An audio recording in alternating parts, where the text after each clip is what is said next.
money, because nowadays you can't really have anything without money. So, what do you think in your life today is the thing you spend the most money on? Maybe your phone, your house. Well, one of the big things is your car, and how much money you spend on fuel putting into that car to have it run. So many people don't realize how much better fuel mileage they could be getting with their car right now. There's a few ways you could do it. Like you have a cylinder, and in your cylinder there's an intake and exhaust. There are two little valves, and you have a spark plug on top. And then when your exhaust comes out, you can feel a little bit of pressure. Then if you take that pressure and spin a little turbine, and that turbine takes air from another clean turbine, and then shoots it into your intake, and puts more pressure into your cylinder, it'll have more power with using less energy, because you're not just shooting energy out of your tailpipe. You're putting it back into your cylinder. So you could use, let's say, a quarter to half less fuel using something that normally you just throw into the environment. And every day people are overpaying for fuel. And if you're using, let's say, a third less fuel, so right now you're getting, let's say, 20 or 25 miles a gallon in your car. Let's say you could get 30 to 35. How much money is that a year?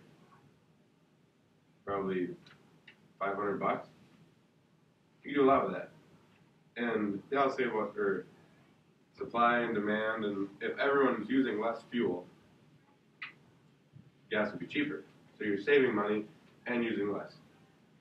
People don't think that, or people do think that, like, oh, you see a big truck and it's getting bad gas mileage. You can make a truck get the same fuel mileage as your everyday minivan. People don't, you can. People don't think this. But there's many things you can do. Like, people all want their vehicle quiet. A lot of times, louder vehicles get better fuel mileage because it's just putting way too much pressure and on your piston, so it can't do what it needs to do. You need to have the perfect back pressure, so when your exhaust comes back in, it'll push it just perfect. And if you don't have it like that, it's wasting. And people will just get greedy in the auto world, and it's just doesn't work. And I think turbos should come standard in all new vehicles, because right now, if you want to put a turbo on your vehicle, it would be probably $3,000 to $4,000. But if it came standard in every single vehicle, it would be just as cheap as an average alternator or regular air filter, because the company's making them for every single car.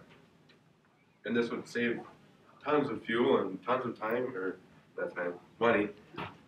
And people would be happier. Cars would also be faster. Who wouldn't want that? And we wouldn't be in as much of a conflict in the Middle East, or because a lot of it's over oil, and if we need less oil, there'd be less conflict. And